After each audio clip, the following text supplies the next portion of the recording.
stuff from his book, My Lie, A Life. Remember Dick Morris yesterday? We had the audio from the night before on Hannity where he said nobody knows this. We've not said this before, but Clinton actually orchestrated the Waco invasion.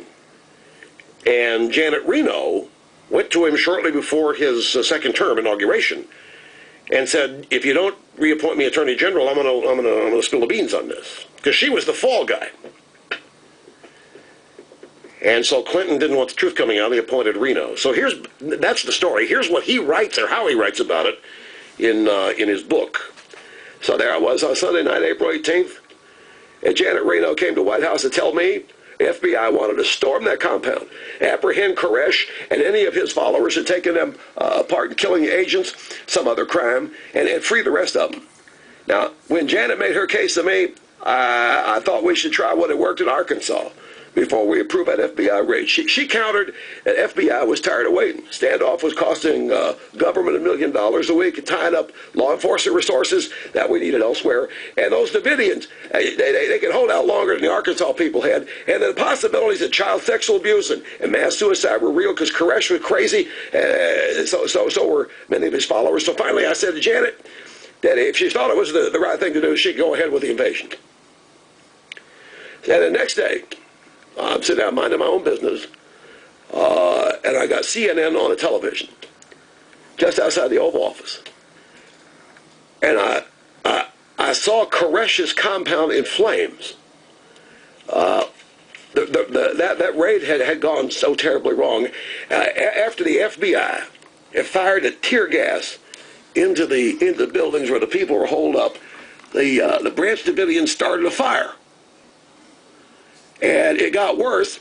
It got worse when they opened the windows, let the tear gas out, and also let in a hard wind off the Texas plains, and that stoked the flames. And when it ended, more than 80 people had died, including 25 children. Only 9 of them survived. I knew I needed to speak to the press and take responsibility for the fiasco. That's what he wrote. That's what he wrote. It doesn't go to show you nobody read his book. You're hearing about it for the first time. I remember distinctly when the press went and asked him about it. He said, Janet Reno, you got to go, Attorney General, approve that operation. I mean, he took no responsibility for it whatsoever. And they did fire tear gas in there. Remember Reno, the story from Reno was that they were abusing children in there. That the Branch Davidians were a bunch of sickos, and that they were abusing the kids. It was never proven, and Reno, she had child abuse was one of her causes. If there was child abuse anywhere in the country, the fear was that Janet Reno was going to be there with ATF and the FBI and a bunch of tanks to get you and whoever's in there out of there, and then the kids as well. So that was the theory. She went in there to protect the kids, but they did launch some tear gas in there. And the Branch Davidians did open the windows, let the tear gas out, but I never knew the Branch Davidians started the fire. Had you heard that? The Branch Davidians, according to President Clinton's book, My Lie, the Branch Davidians started that fire, and then I don't know why they want to burn down their own house, but they did. And so, but then we tear gassed them, and I'm watching this on CNN, I can't believe it's happening. I'm outside the Oval Office, I'm minding my own business, I just waved bye-bye to Monica, and all of a sudden I'm watching CNN, and there I'm seeing, the whole compound's up in flames. And I said, I never approved that. So then I found out that they set the fire, and then they opened the windows there to get rid of tear gas in the Texas plains. The winds off the Texas plains had roared through there, and that made that fire even worse. And it was a catastrophe. Yeah, that's right, sir. They set fire on themselves. And then when they opened the windows, let tear gas out, because tear gas was making them tearful. And tear gas is choking them up, so they had to get tear gas out there. The hard wind off Texas plains then stoked the flames, and 80 people had died. And I knew I had to speak to the press and take responsibility for that fiasco.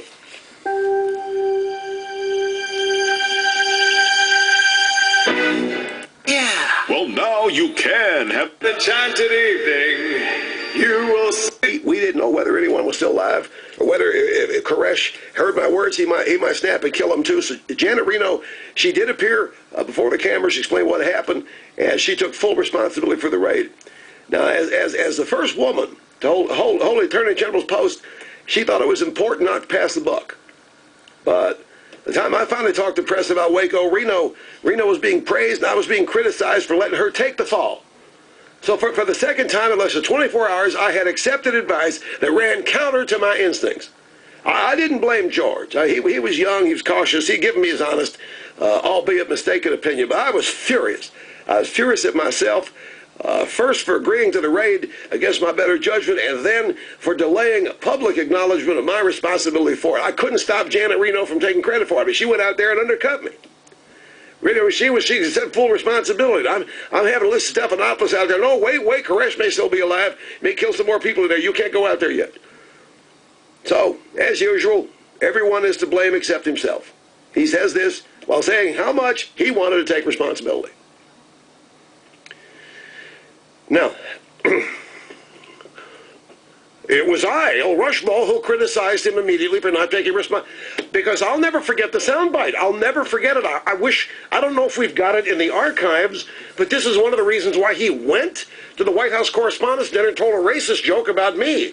Because I laughed and I said, you have to go talk to Janet Reno about that. She ordered the raid. I didn't know anything about it. I was in the Oval Office. I said, hi, bye, Monica, and I'm watching CNN, and I said, whoa, damn place is on fire down there. He even, if you read further in the book, he even blames Ken Starr. Listen to this. Perhaps one of the reasons why I didn't trust my instincts enough is that the administration was being hammered hard in Washington. I was being second-guessed at every turn.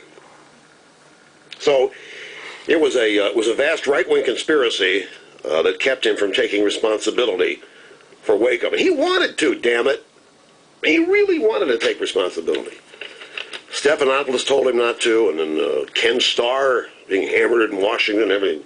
Should have just trusted his instincts out there. All right, Boise, Idaho, this is Robert. You're next.